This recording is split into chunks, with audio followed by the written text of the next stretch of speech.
أعوذ بالله من الشيطان الرجيم.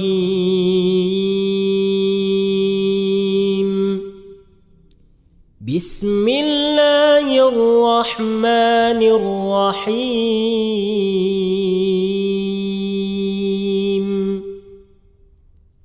عما يتساءلون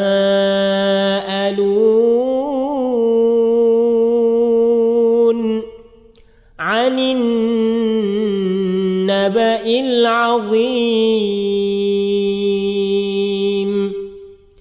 الذي هم فيه مختلفون كلا سيعلمون ثم كلا سيعلمون ألم نجعل الأرض مهادا والجبال أوتادا وخلقناكم أزواجا وجعلنا نومكم سباتا وجعلنا الليل لباسا وجعلنا النهار معاشا وبنينا فوقكم سبعا شدادا وجعلنا سراجا وهاجا وأنزلنا من المعصرات ماء ثجاجا لنخرج به حبا ونباتا وجنات ألفافا إن يوم الفصل كان ميقاتا يوم ينفخ في الصور فتأتون أفواجا وفتحت السماء فكانت أبوابا وسيرت الجبال فكانت سرابا إن جهنم كانت مرصادا للطاغين مآبا لابثين فيها أحقابا لا يذوقون فيها بردا ولا شرابا إلا حميما وغساقا جزاء وفاقا إنهم كانوا لا يرجون حسابا وكذبوا بآياتنا كذابا وكل شيء أحصيناه كتابا فذوقوا فلن نزيدكم إلا عذابا إن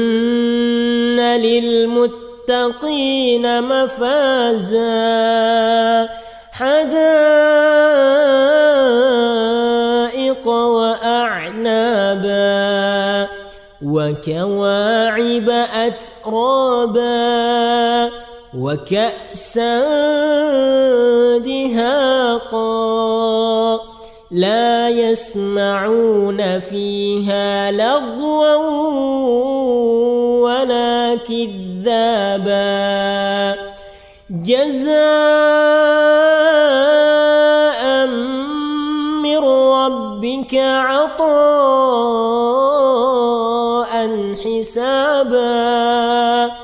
رب السماوات والأرض وما بينهما الرحمن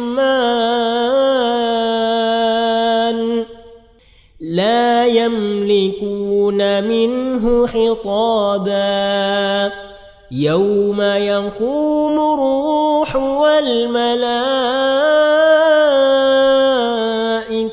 صفا لا يتكلمون إلا من أذن له الرحمن وقال صوابا ذلك اليوم الحق فمن شاء اتخذ إلى ربه مآبا إنا أنذرناكم عذابا قريبا يوم ينظر المرء ما قدمت يداه ويقول الكافر يا ليتني كنت ترابا.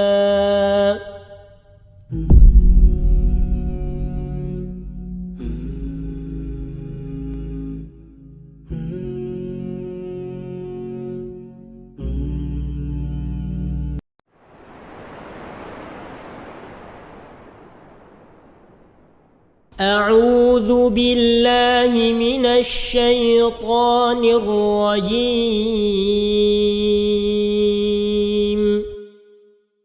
بسم الله الرحمن الرحيم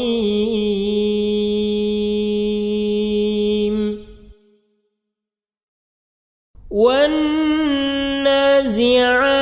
غرقا والناشطات نشطا والسابحات سبحا فالسابقات سبقا فالمدبرات أمرا يوم ترجف الراجفة تتبعها الرادفة قلوب يومئذ واجفة أبصارها خاشعة يقولون أئنا لمردودون في الحافرة أئذا كنا عظاما نخرة قالوا تلك إذا كرة خاسرة فإنما هي زجرة واحدة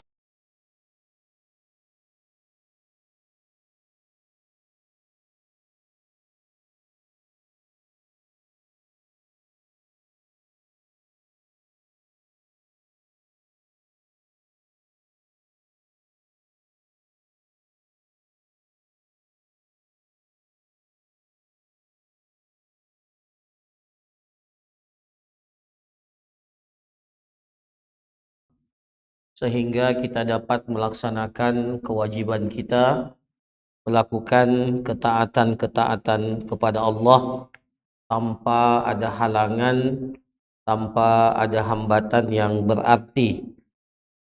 Kemudian bagaimana biasanya pada malam hari ini kembali kita akan melanjutkan kajian kita, yaitu pembahasan kitab Fikih Muyassar, di mana pada pembahasan kita pada malam hari ini adalah pembahasan bab yang ke-15, bab yang terakhir dalam kitab Salat, dalam terkait dengan fikih ibadah salat, yaitu fi salati al-janazati wa ahkamil janaiz, terkait dengan salat jenazah dan hukum-hukum yang terkait dengan jenazah tersebut.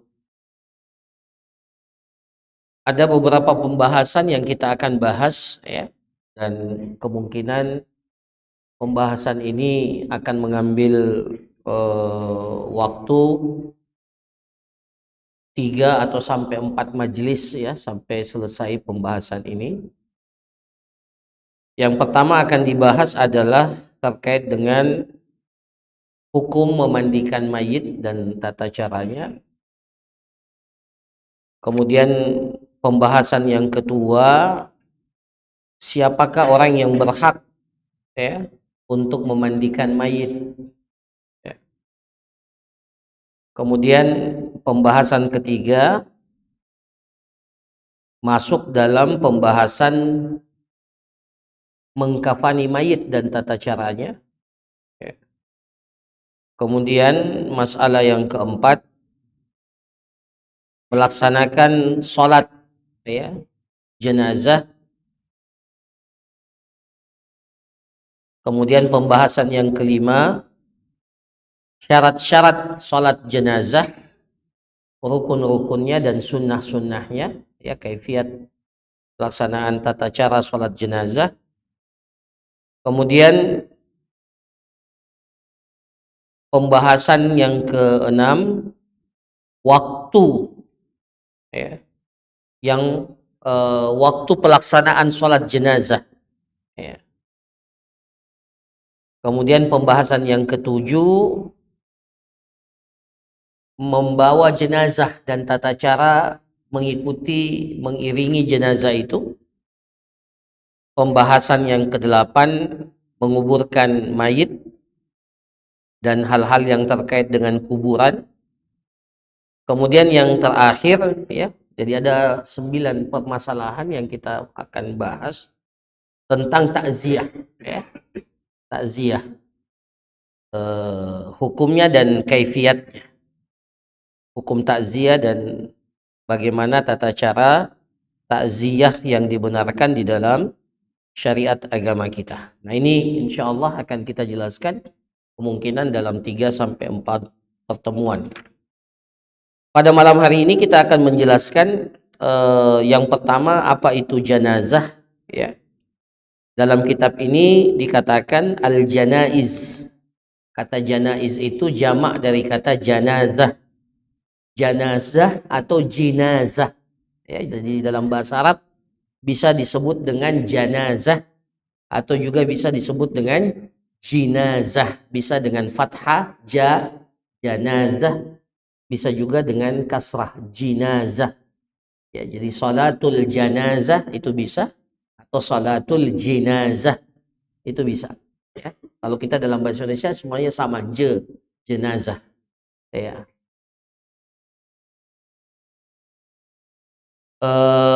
Maknanya sama, yaitu istilah yang digunakan bagi orang yang telah meninggal dunia ya.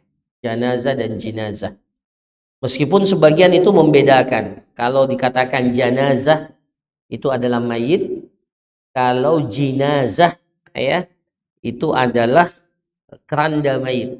Ya, keranda mayit itu jenazah. Ya. Nah, para jamaah sekalian yang dirahmati oleh Allah, ya. Kemudian dalam kitab ini dikatakan wa yambaghi lil insan an yatadzakkara al mauta wa nihayatuhu fi hadhihi dunya wa yasta'idda lidzalika bil amali salih wa tazawwud lil akhirah wa taubah minal ma'asi wal khuruj minal madzalim. Jadi disunnahkan sepantasnya bagi seorang manusia itu untuk selalu mengingat kematian dan akhir daripada kehidupannya ya. Ini resep mujarab ya, resep mujarab agar kita ini tidak lagi memiliki angan-angan yang terlalu berlebihan terhadap kehidupan dunia. Salah satu yang tercela itu adalah tulul amal. Tulul amal itu terlalu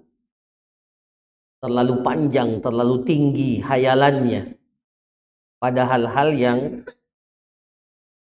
hal-hal yang tidak mungkin lagi untuk dia dapatkan dalam kehidupan dunia ini, ya. Maka ini yang menjadikan kita terkadang terlena, ya. Dan itulah yang menyebabkan masuknya penyakit al-wahn, itu penyakit hubbud dunya wa karahiyatul maut, cinta kepada kehidupan dunia dan takut akan kematian.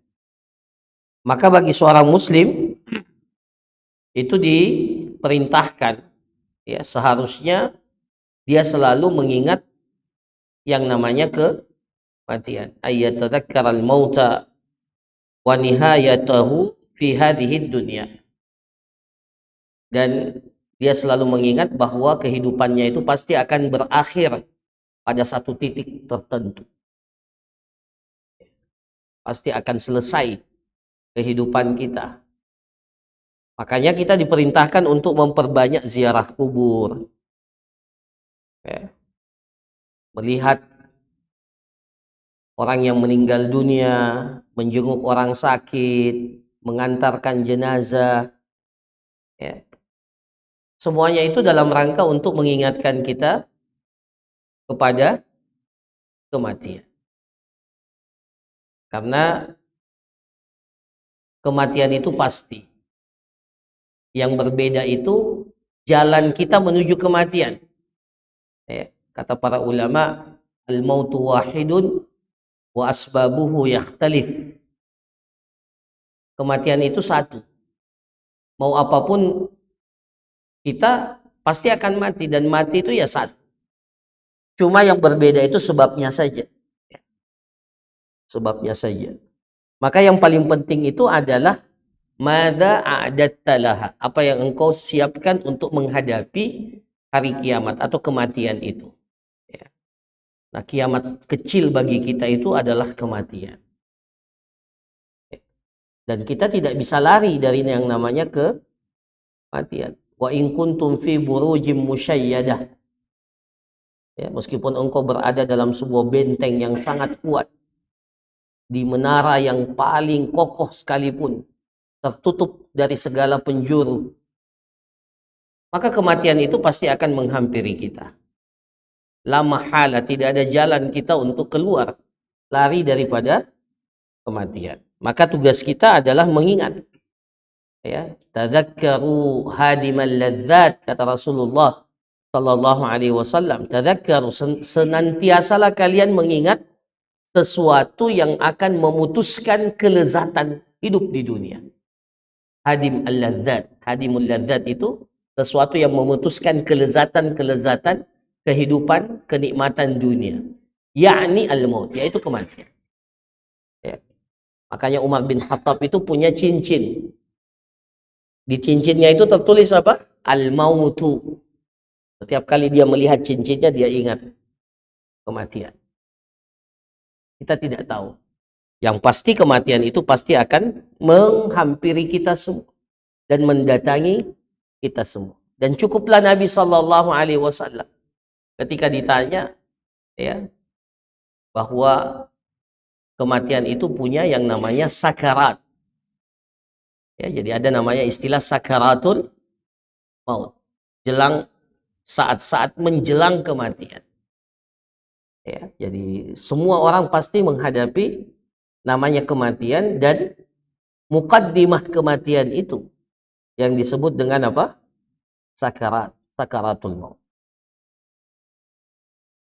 Maka tidak ada persiapan yang terbaik kecuali mempersiapkan kematian itu dengan melakukan amal soleh, mencari bekal untuk kehidupan akhirat, ya, bertaubat dari maksiat, dan melepaskan diri dari segala macam bentuk kezaliman. Nah, ini perkara-perkara penting yang harus kita persiapkan untuk menghadapi kematian. Perbanyak amal soleh, berbekal untuk kehidupan akhirat, ya, bertaubat dari kemaksiatan. Tidak cukup bertobat daripada kemaksiatan. Kalau kemaksiatan itu terkait dengan kezaliman, maka harus kita keluar dari kezaliman itu. kita pernah ambil hartanya orang lain, kembalikan, minta halalnya. Kita pernah menyakiti orang lain fisiknya, kita pernah pukul dia, kita pernah hina dia, kita pernah lecehkan kehormatannya, minta dihalalkan. Sebelum datang yang namanya hari di mana semuanya itu akan kita pertanggungjawabkan di hadapan Allah Subhanahu wa taala. Tidak ada gunanya amalan kita yang banyak. Amalan kita yang banyak. Ya, salat kita yang banyak, puasa kita yang banyak, sedekah kita yang berlimpah, ya, haji kita yang berkali-kali bahkan. Itu tidak ada gunanya di hadapan Allah kalau kita tidak melepaskan diri daripada bentuk-bentuk kezaliman yang pernah kita lakukan di atas kehidupan dunia. Atadruna manil muflis?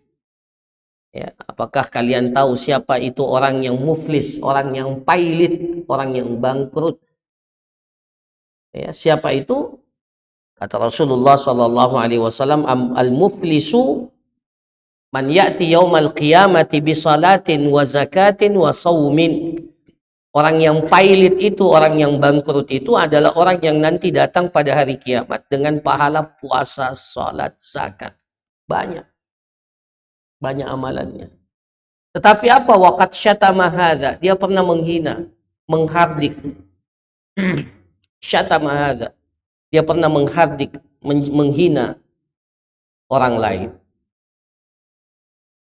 Wa kadzafa hadza. Dia pernah menuduh, melakukan perbuatan zina pada orang ini. Dia pernah menuduh dengan tuduhan perbuatan zina. Itu al-kadhf namanya.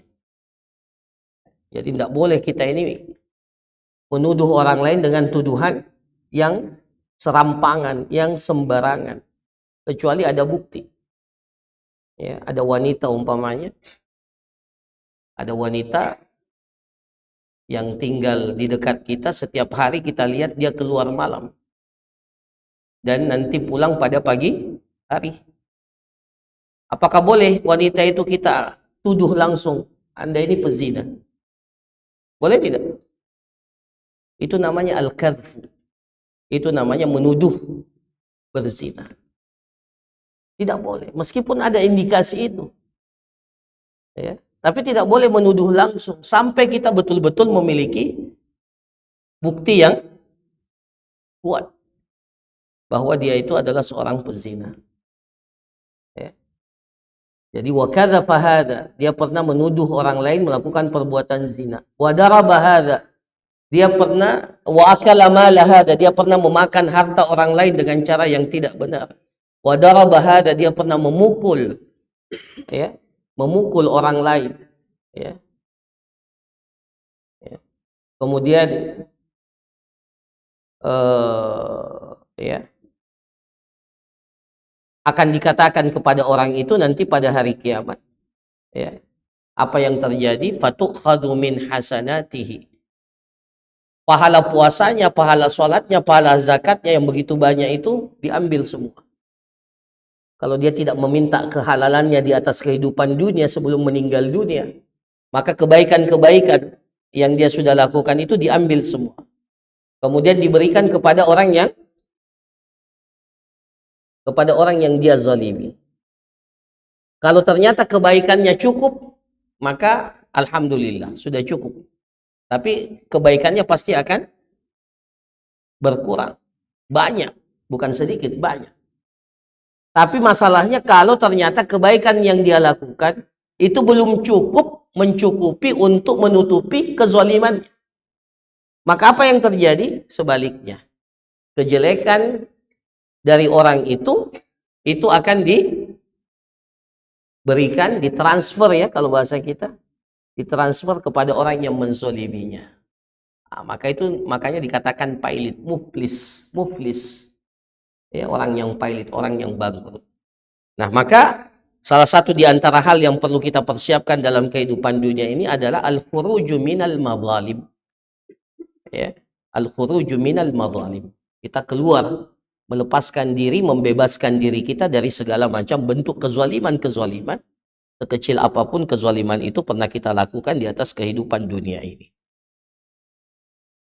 Kemudian dalam kitab ini dikatakan wa tusannu iyadatul marid, disunnahkan untuk mengunjungi orang sakit. Jadi kalau ada orang yang sakit maka sunnah kita untuk mengunjunginya, ya.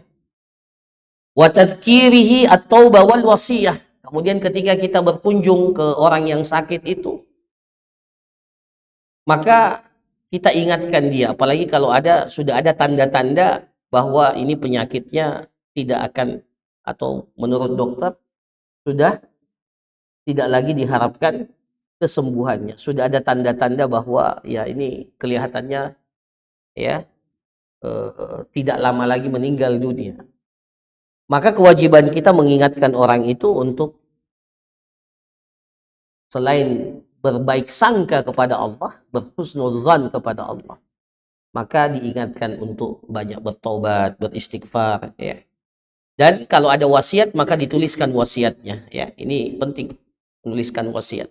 Jangan sampai orang yang akan meninggal dunia itu lupa untuk meninggalkan wasiat yang perlu dia tuliskan, ya kan. Terkait wasiat ini seharusnya kalau kita punya persoalan, punya utang kah, punya hal-hal yang ingin kita wasiatkan, itu dituliskan memang, ya. Setiap malam bahkan kita tuliskan wasiat kita, ya, sehingga ketika kita meninggal dunia wasiat itu bisa dilaksanakan, ya. Nah, jadi diingatkan dia bertobat, menuliskan wasiat.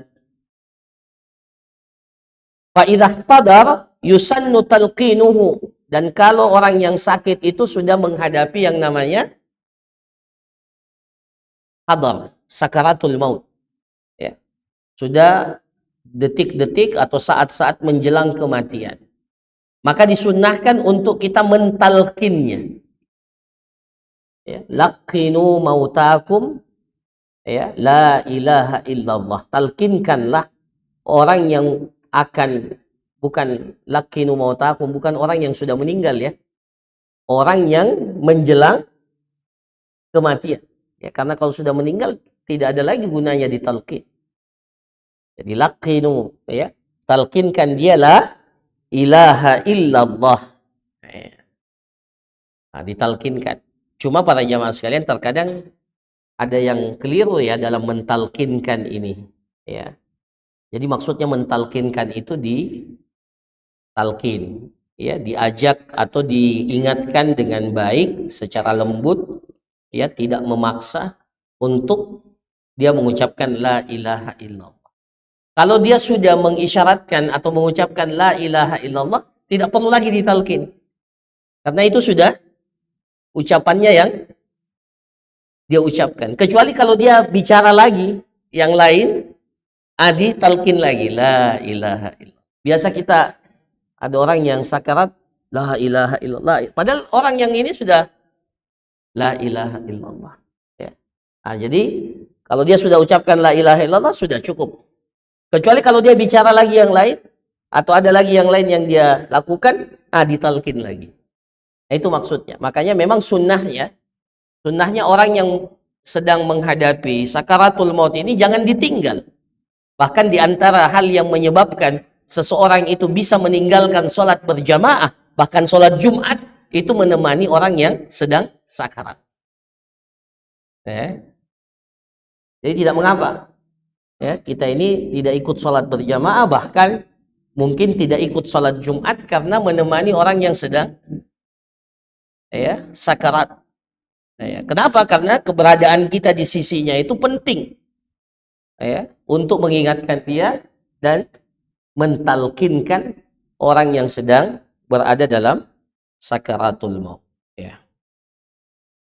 Kemudian disunnahkan untuk menjadikan orang yang sakit itu menghadap ke kiblat, wa taujihuhu lil qiblah, ya. Jadi dibaringkan posisinya menghadap ke kiblat. Jadi kalau bisa berbaring menghadap ke kiblat, kalau tidak diangkat kepalanya dan diperhadapkan ke kiblat. Itu diantara sunnah.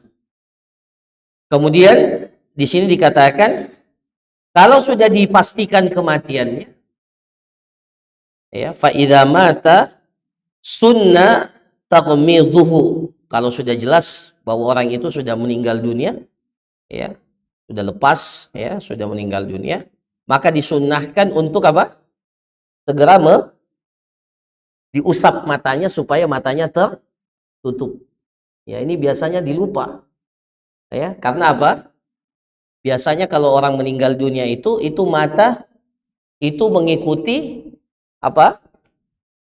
Mengikuti pada prosesi sakarat itu pasti mata itu pasti akan melihat ke atas, ya. Ya. Jadi dia melihat ke atas.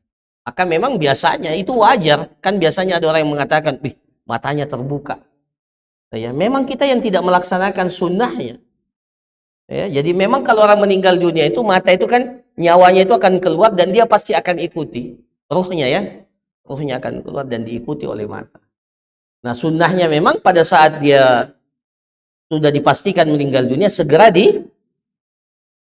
ditutupi mata, segera ditutupi matanya, ditutup, ya, ditutup kelopak matanya supaya dia tidak terbuka terus. Kapan terlambat, maka itulah yang menyebabkan biasanya matanya tetap terbuka. Ya. Maka Rasulullah Shallallahu Alaihi Wasallam kalau tidak salah pada saat prosesi menjelang kematian atau pada saat Abu Salamah itu meninggal dunia, ya, itu beliau usap wajah beliau sehingga kelopak mata beliau itu tertutup. Ya. Nah, ini kemudian setelah dipastikan kematiannya seperti itu, wasunnah takmiduhu, ya, bahkan dalam sebagian kitab-kitab yang lain itu disunnahkan untuk tidak menimbulkan fitnah, ya, itu perutnya itu diberikan alat yang berat supaya tidak membesar. Biasa kalau jenazah itu biasanya apa? Perutnya membesar. Ya memang. Ya, anginnya tidak lagi keluar. Maka perutnya membesar, ya. Nah, kalau orang berpikir macam-macam, pasti dicerita macam-macam lagi. Oh, ini matanya terbuka, perutnya membesar. Maka semuanya ini harus dihindari. Ya, caranya kita tutup, ya, kemudian perutnya kita kasih sesuatu yang berat di atas perutnya. Kemudian biasanya muncul bau-bau yang tidak enak, maka disemprot dengan parfum wangi-wangian. Ini semuanya untuk menghindari yang namanya fitnah, ya, atau menghindari hal-hal kita berburuk sangka kepada saudara kita. Kemudian setelah itu wal isra bitajhizihi wa dafnihi, dan segera untuk mempersiapkan penyelenggaraan jenazah. Itu asri'u bil janazah. Kata Rasulullah, segerakan dipersiapkan penyelenggaraan jenazah itu, jangan ditunda-tunda. Kalau tidak ada hal yang menyebabkan ditunda, jangan ditunda, segera saja, ya. Segera saja, ya. Nah, kemudian ini mukaddimah, ya, sebelum kita masuk pada pembahasan yang pertama. Yang pertama adalah tentang hukum memandikan mayat dan kaifiatnya. Ya. Di sini dikatakan memandikan mayat hukmuhu itu wajib, itu hukumnya wajib, ya.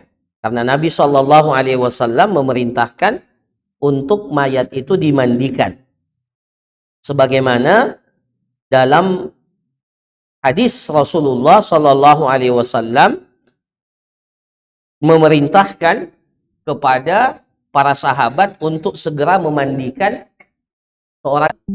mandikan jenazahnya tersebut itu dengan menggunakan air yang dicampur dengan daun bidarah, igsiluhu bima'in wasid. Maka perintah ini menunjukkan, ya, kewajiban kita untuk memandikan mayit, ya.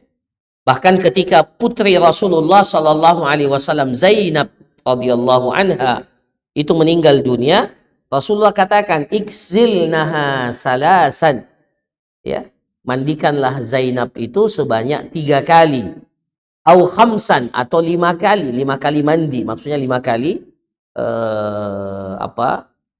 siraman air, ya, sampai bersih, au sab'an, bahkan sampai 7 kali. Ya, ini nanti dalam sunnah-sunnah memandikan akan dijelaskan, ya. Maka ini adalah sebuah kewajiban, ya, dan hukumnya para ulama.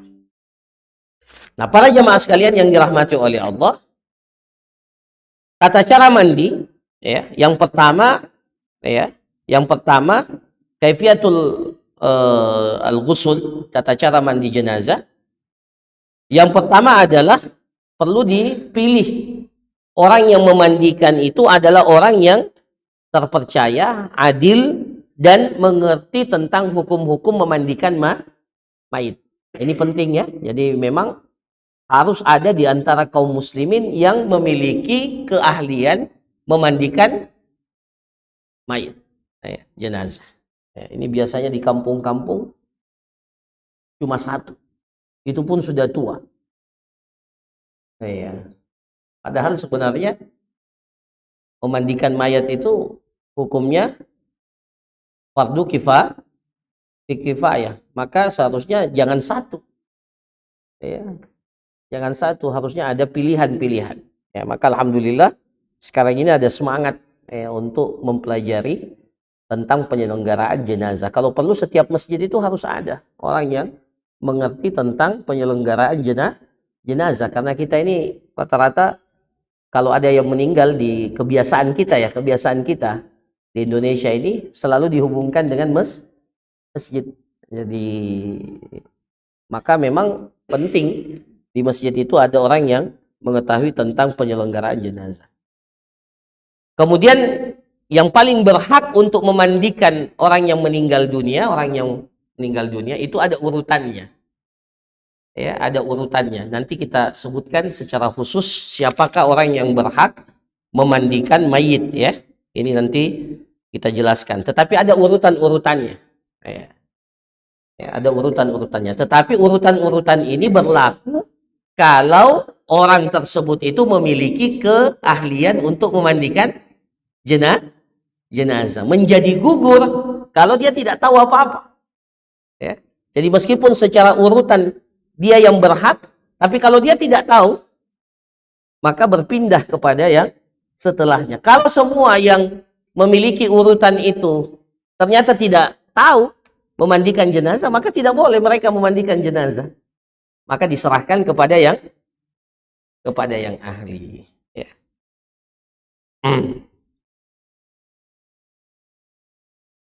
Laki-laki hukum asalnya dimandikan oleh laki-laki. Ar-rajulu yaksiluhu rijal wal mar'atu taksiluhan nisa. Begitu pula seorang wanita itu dimandikan oleh sesama wanita. Jadi bayangkan Rasulullah itu putrinya meninggal dunia, Zainab, ya. Rasulullah itu di belakang, berada di belakang sitar, di belakang apa? Di belakang penghalang hijab. Jadi Rasulullah cuma memerintahkan saja di balik hijab, mandikan dia 3 kali. Padahal itu putrinya. Ya, padahal Zainab itu adalah putrinya. Tapi Rasulullah tidak memandikan Zainab. Beliau perintahkan kepada wanita untuk memandikan Zainab. Rasulullah cuma arahkan saja. Seperti ini. Mandikan dia 3 kali dan seterusnya. Ya, jadi karena hukum asalnya laki-laki dimandikan oleh laki-laki, wanita dimandikan oleh wanita. Ya. Dan kecuali kalau sepasang suami istri. Jadi boleh kalau istri meninggal dunia dimandikan oleh suaminya. Begitu pula sebaliknya. Kalau suaminya meninggal dunia boleh dimandikan oleh istri. Boleh, ya. Kenapa? Ya, karena hal-hal yang sifatnya sensitif dari pasangan ini sudah masing-masing diketahui oleh pasangannya, maka tidak lagi menjadi sesuatu yang akan menimbulkan fitnah. Jadi tidak ada masalah, ya. Tapi hukum asalnya laki-laki dimandikan laki-laki, perempuan dimandikan oleh perempuan. Nanti kita jelaskan ya tentang suami istri ini, ya. Bahkan Rasulullah pernah berwasiat, ya, nanti kalau saya meninggal, dia mengatakan kepada salah seorang istrinya, atau dia mengatakan kalau saya meninggal dunia saya mau engkau yang, atau sebaliknya, ya, kalau saya meninggal duluan saya memandikanmu, begitu pula sebaliknya. pada pasangannya, kepada istrinya.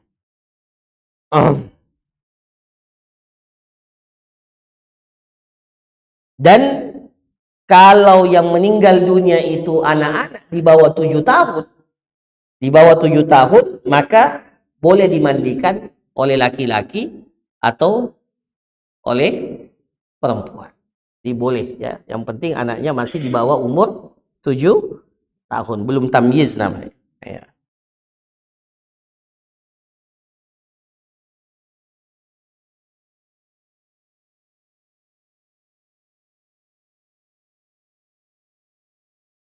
Kemudian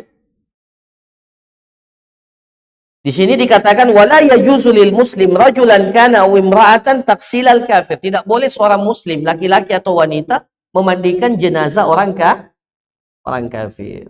Tidak boleh, ya. Dan tidak boleh juga mengusung, ya, mengangkat jenazahnya, dan tidak boleh ikut serta dalam mengkafani mayat, ya. Bahkan tidak boleh ikut mendoakan, apalagi mensolatkan. Ya. Meskipun dia itu adalah orang yang paling dekat dengan dirinya. Katakanlah, ini mohon maaf, kalau bapaknya non-muslim, maka ya, Islam itu ada batasannya. Ya, dia bersedih, tidak ada masalah sebagai seorang anak, tapi tidak boleh memandikan, tidak boleh mengkafani, tidak boleh seterusnya. Kenapa? Karena ya, apalagi mendoakan, apalagi mensolatkan, tidak ada. Ya, kalau yang meninggal itu adalah orang kafir. Ya. Jelas ya? Nah, ini hal-hal yang terkait dengan orang yang memandikan. Kemudian di sini dikatakan wa yushtaratu an yakunal ma' alladhi yughsalu bihil mayyit tahuran mubaha. Air yang dipakai untuk memandikan mayit itu air suci dan air yang boleh digunakan. Kemudian wa an yughsala fi makanin mastur. Kemudian mayit itu, jenazah itu dimandikan di tempat yang tertutup, bukan di tempat yang terbuka. Jadi semaksimal mungkin pelaksanaan memandikan jenazah itu harus di tempat yang tidak pantas untuk dilihat oleh orang, atau ada hal-hal yang tidak pantas untuk diketahui oleh orang lain. Maka cukuplah orang-orang yang memandikan saja. Makanya orang yang memandikannya pun itu harus memiliki sifat amanah, tidak menceritakan kepada orang lain ketika mendapatkan hal-hal yang jelek, ya, hal-hal yang tidak pantas dari orang yang meninggal dunia itu. Tidak boleh dia cerita macam-macam. Oh, tadi waktu saya mandikan begini, tidak boleh. Ya. Maka memang sunnahnya kita memandikan jenazah itu di tempat yang tertutup. Makanya di sini dikatakan wala yang bagi, maka tidak boleh, ya, ada yang hadir ikut memandikan jenazah yang tidak memiliki kepentingan yang terkait dengan memandikan jenazah. Jadi tidak ada itu namanya ikut menonton saja, tidak ada. Ya, jadi baik, ya, sama sekali tidak boleh ada yang melihat kecuali orang yang memiliki kepentingan, ya, khusus terkait pemandian jenazah ini. Nah, tata cara memandikan. Ya, tata cara memandikan yang pertama adalah, ya, jenazah itu an yad'ahu ala sariri guslihi, diletakkan di atas dipan, ya, atau ya kalau kita sekarang itu ada apa namanya? Ada apa namanya? Ya, dipan khusus untuk memandikan jenazah. Ya, ya, tempat memandikan jenazah. Kemudian dalam keadaan auratnya tetap tertutup, ya. Kemudian setelah itu, ya, pakaiannya itu dilepas, ya. Kalau dia masih mengenakan pakaian, maka pakaiannya itu dilepas. Nah, ini juga hal yang sangat penting, ya. Meskipun ini sifatnya teknis, maka setelah kita memastikan seseorang itu meninggal dunia, segera dilepaskan pakaiannya. Kenapa? Karena nanti jangan sampai kalau dia sudah kaku jenazahnya, maka akan lebih sulit melepaskan pakaian itu, terpaksa ya. Padahal pakaian itu mungkin masih bisa digunakan, masih bisa disedekahkan bahkan kepada orang lain, tapi karena sudah sulit dilepaskan akhirnya terpaksa digunting. Padahal pakaian itu mungkin masih bagus ya, masih bagus. Maka pastikan setelah dipastikan meninggal dunia, pakaian itu dilepaskan, kecuali pakaian yang mungkin mudah dilepaskan sebelum dimandikan. Kemudian ditempatkan jenazah itu di tempat yang tertutup, baik dalam kamar atau dalam tempat yang terbatas ya. Kemudian orang yang memandikan, di sini dikatakan summa yarfa'ul ghasil ra'sal mayyit ila qurbi julusihi. Kemudian posisi jenazah itu diangkat kepalanya mendekati posisi duduk. Jadi posisi badannya itu kepalanya itu dan badannya itu diangkat mendekati posisi seakan-akan orang itu duduk ya. Nah, kemudian apa? Summa yumarriru yadahu ala batnihi wa yaksiruhu. Kemudian orang yang memandikan mayit itu pelan-pelan diperintahkan untuk apa? Menekan perut, ditekan ya. Tujuannya apa? Ya. Untuk mengeluarkan sisa kotoran yang berada di dalam tubuhnya. Jadi itu fungsinya. Kenapa diposisikan diangkat kepalanya, kemudian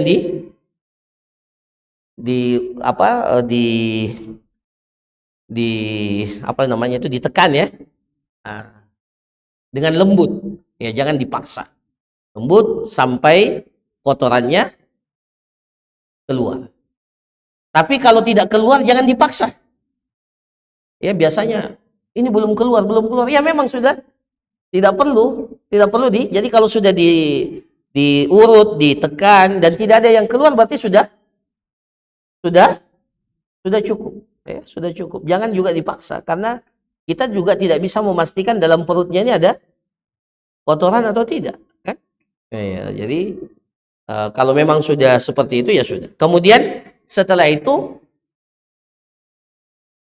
yunadziful makhrajain, kemudian tempat keluarnya kotoran itu dibersihkan ya, dibersihkan. Jadi dibersihkan tempat keluarnya kotoran itu, baik di kubul ataupun di dubur. Jadi dua-duanya dibersihkan.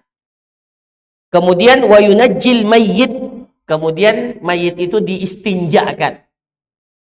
Istinja itu apa? Membersihkan tempat keluarnya najis itu ya dengan air yang bersih. Jadi diistinja. Sama kalau kita habis buang air kecil atau habis buang air besar, kita kan beristinja kan?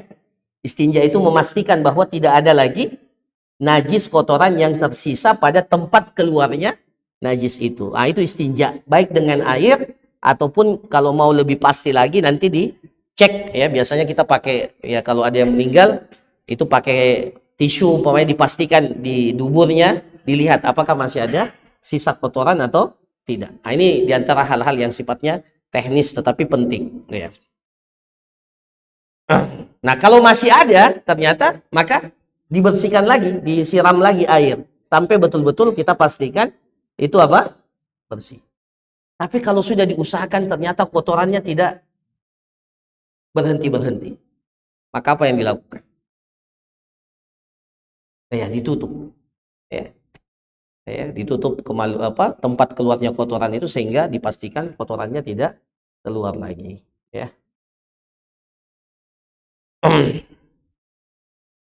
Ya. Kemudian setelah dipastikan bersih, tidak ada lagi kotoran dan sudah diistinjakan, maka kemudian orang yang memandikan jenazah itu memakai apa? Kain. Dia pasangkan dia lilitkan kain di tangannya. Kalau sekarang pakai apa? Kaos tangan ya, kaos tangan yang dari plastik itu. Nah, pakai itu, kemudian dia mulai berniat untuk memandikan. Di situ niatnya ya. Niat memandikan. Karena tadi itu niat apa itu? Belum memandikan, itu baru membersihkan najis, belum memandikan. Nah, di sini kita niatnya sudah mau mandikan. Summa yanwil ghusl wa yusammi, mengucapkan basmalah, ya. Wa yuwaddi'uhu ka wudu'is shalah, kemudian dia mewudukkan jenazah mayit itu seperti wudhu salat. Jadi kita wudukkan. Jadi setelah itu kita mewudukkan jenazah itu. Ya, jadi yang paling pertama kita lakukan itu mewudukkan jenazah itu setelah kita pastikan jenazah itu bersih dari kotoran dan sudah dibersihkan semua. Diwudukkan. Kecuali apa? Kecuali dua hal. Tidak perlu disuruh mayitnya untuk kumur-kumur. Kan tidak mungkin ini. Jadi tidak perlu dimasukkan air ke mulutnya dengan supaya kumur-kumur, itu tidak mungkin. Ya, jadi jangan kasihan kalau dimasukkan air ke mulut. Jadi cukup dia apa? Begitu pula memasukkan air ke dalam hidung, istinsyak. Cukup diusap saja. Diusap. Ya, diusap di mulutnya dan di hidungnya. Summa yaksilu ra'sahu wa lihyatahu bima'is sidr. Kemudian dia dicuci kepalanya, dan kalau dia berjenggot, jenggotnya itu dicuci dengan apa? Dengan air yang dicampur dengan daun bidara, atau kalau tidak ada daun bidara bisa dengan sampo atau dengan sabun, ya, atau dengan yang sejenisnya. Kemudian setelah selesai itu, ya, setelah dia wudhu, kemudian dibasahkan kepalanya, dicuci kepalanya, kemudian setelah itu barulah dibasuh bagian kanan dari tubuhnya, kemudian bagian kiri, kemudian setelah itu seluruh tubuhnya disiram air, ya, disiram air. Nah, kemudian pada saat memandikan tentunya disunnahkan untuk apa? Memakai apa tadi? Memakai kaos tangan pada saat memandikan jenazah. Yang wajib satu kali mandi, satu kali siraman air, ya, yang wajib, yang mengena ke seluruh tubuh orang yang meninggal dunia, jenazah itu yang wajib, ya. Yang penting sudah dipastikan bahwa siraman itu sudah kena dan sudah bersih semua, ya. Nah, kalau tidak, maka bisa sampai 3 kali siraman, ya, 3 kali siraman, ya. Nah, kalau tidak, bahkan bisa sampai 5 kali, 7 kali, sunnahnya ganjil, ya. Kemudian disunnahkan di bilasan ya,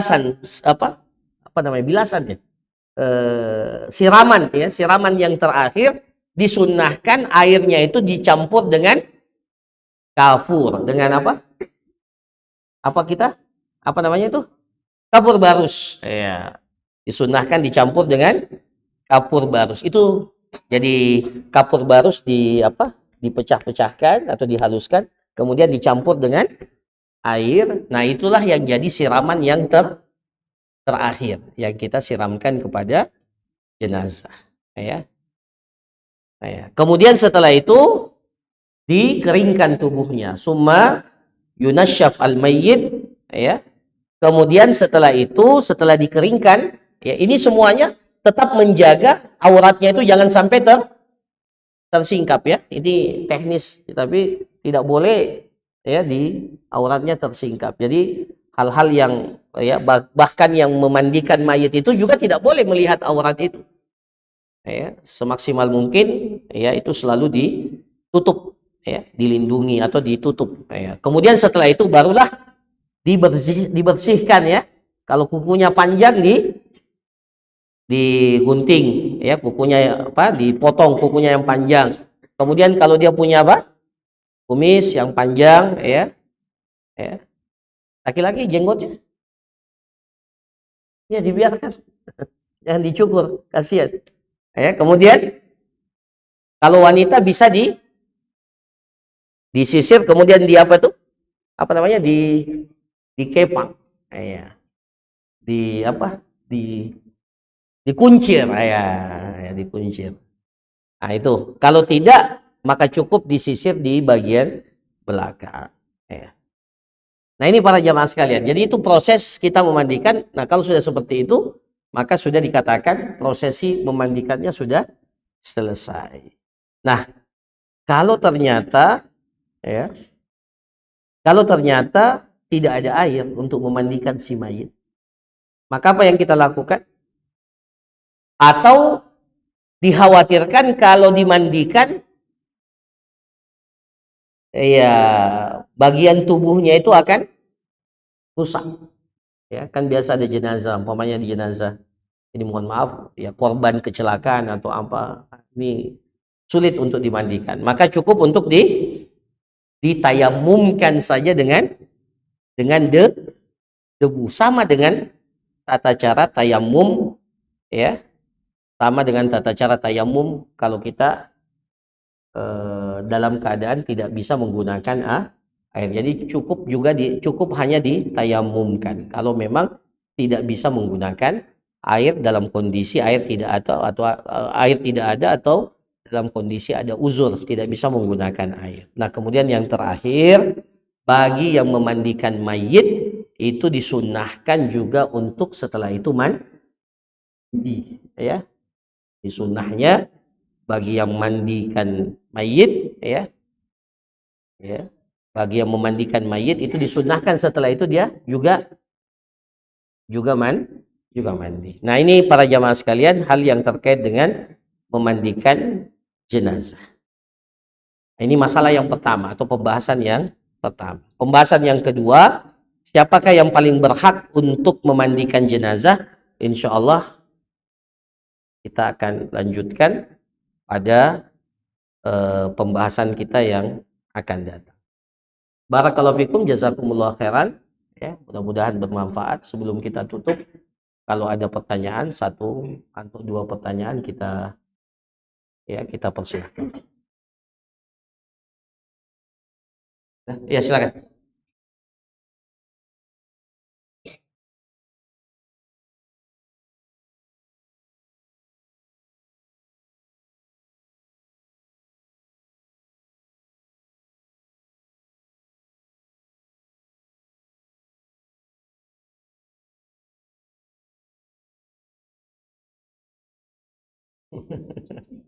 Ya. Ini wallahu alam ya, termasuk di antara hal yang belum saya pernah baca secara mendetail ya. Tapi yang saya pernah pelajari bahwa yang kedua ya, yang disiksa itu, apakah ruh dengan jiwa itu beda?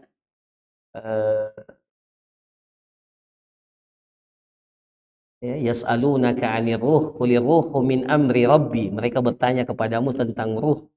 Katakanlah ruh itu adalah hal yang min amri rabbi, perkara yang hanya diketahui oleh Tuhan.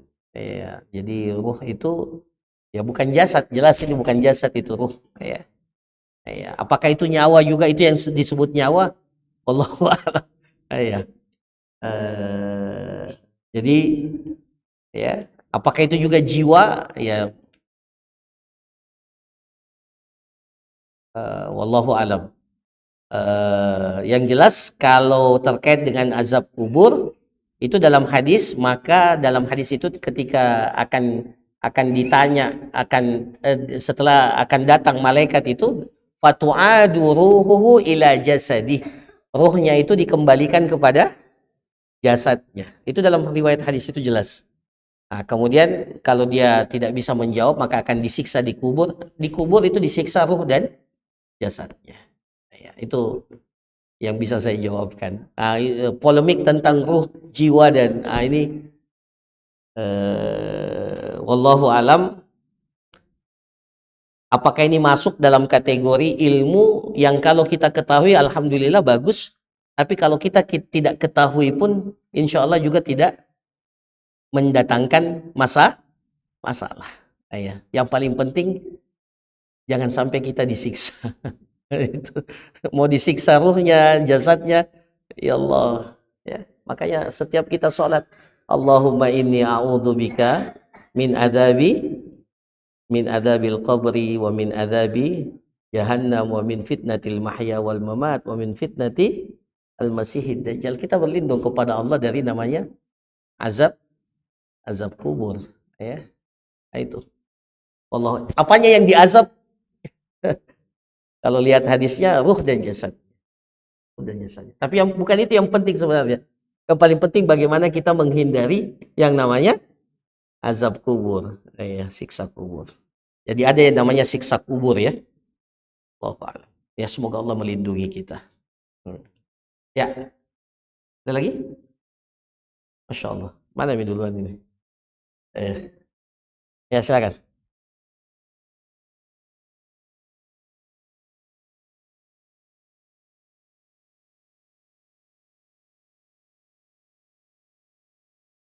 Ya,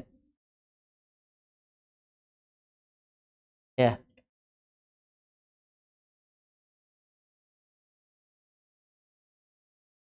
Yasin. Ya, ya. Kalau dibolehkan, dibolehkan, tidak ada masalah. Tetap ini sunnah, ya. Minimal kita ingatkan dia dengan sesuatu yang disunnahkan. Terlepas apakah dia ikuti atau tidak. Kan perintah Rasulullah, lakinu mautakum, talkinkanlah mayat kalian, bukan mayat. Kalau mayat sudah tidak butuh lagi. Lakinu mautakum, la ilaha illallah. Talkinkanlah kalimat la ilaha illallah. Tidak dijelaskan dari dalam hadis itu sampai dia mengucap la ilaha illallah. Tidak ada. Cuma apa? Iya, dalam artian kita ingin, ya, memberikan kesan yang terbaik bagi, dan itu kewajiban kita sebenarnya. Jadi apakah dia respon atau tidak, itu bukan urusan kita. Cuma yang salah itu kalau memaksa dan terus diulang-ulangi, ya.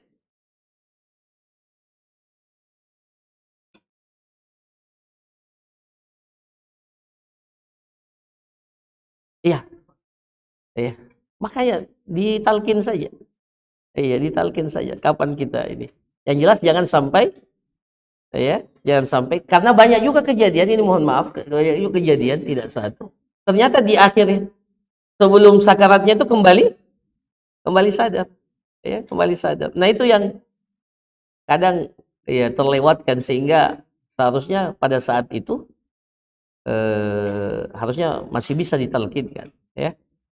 Jadi tidak mesti kita menunggu respon sebenarnya, ya, talkinkan. Wallahu a'lam. Ya. Membacakan surah Yasin itu diperselisihkan oleh para ulama tentang derajat hadisnya. Tapi kalaupun benar, maka yang dimaksud di situ adalah pada saat sakarat, bukan setelah meninggal dunia. Lakinu mautakum Yasin. Talkinkanlah mayit kalian itu Yasin. Tapi yang dimaksud dengan mautakum itu bukan orang yang sudah meninggal, sama dengan orang yang sakarat, ya, dibacakan surah Yasin. Ya. Itu kalau dikategorikan hadisnya kuat. Ya, ya, silakan.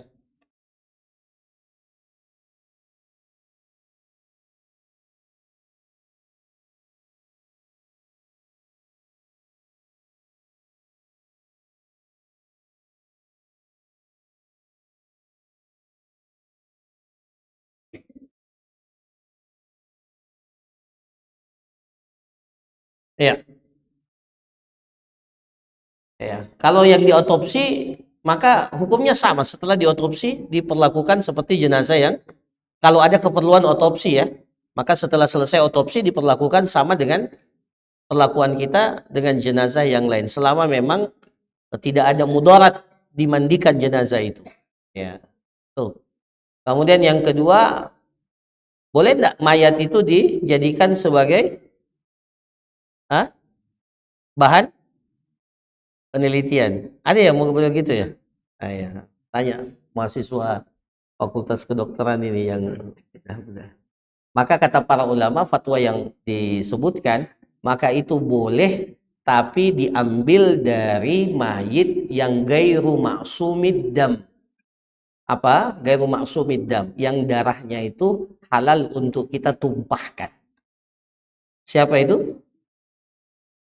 Cuma kafir harbi saja. Jadi yang kafir harbi saja yang boleh itu, ya, dijadikan sebagai sampel. Ya, mana itu? Ya, silakan cari yang kafir harbi ini.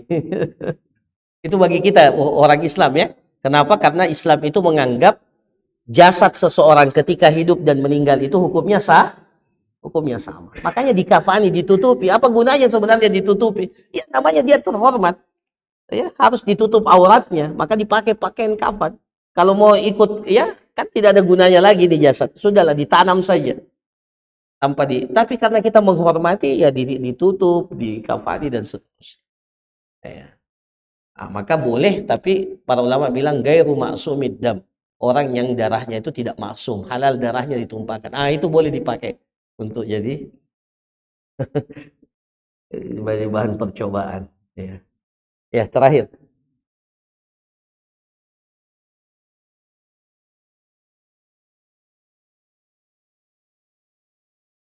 Setelah dimandikan.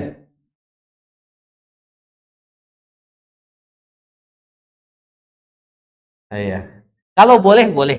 Ya, boleh. Jadi boleh sebelum dimandikan, memang sudah dibersihkan terlebih dahulu. Boleh. Tapi kalau lihat urutannya, memang ini di akhir. Ya.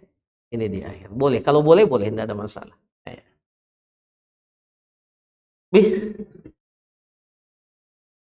Ada yang terakhir, ada terakhir sekali ya. Ya. Nanti terakhir 2 kali. Ya.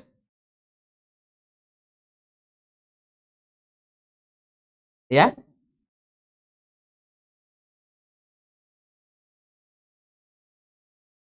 Ya.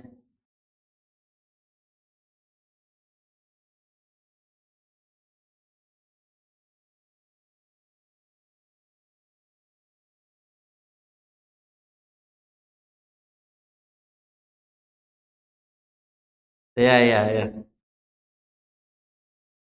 Ya, artinya ini sesuai, namanya sunnah ya. Kalau kita bisa lakukan, alhamdulillah. Kalau tidak, maka tetap dia hukumnya berstatus sunnah. Ya, yang penting jangan memberatkan diri. Akhirnya, ya, tidak mandi-mandi, ya, dan juga ketinggalan akhirnya sholat jenazahnya. Maka kalau tidak sanggup mandi atau tidak bisa mandi, maka cukup berwudhu saja. Setelah itu, ya, ikut sholatkan jenazah. Kecuali, ini maaf, kalau pada saat memandikan ada najis terkena di pakaian kita, itu kan lain lagi masalahnya. Maka kita harus bersihkan najis yang terkena pakaian kita. Saya kira demikian para jamaah sekalian, kurang lebihnya saya mohon maaf. Hadanallahu wa iyyakum ajmain. Subhanakallahumma rabbana wa bihamdik, asyhadu an la ilaha illa anta, nastaghfiruka wa atubu ilaik. Wa sallallahu ala nabiyina Muhammad wa ala alihi wa sahbihi ajma'in, wa akhiru da'wana alhamdulillahi rabbil alamin. Assalamualaikum warahmatullahi wabarakatuh.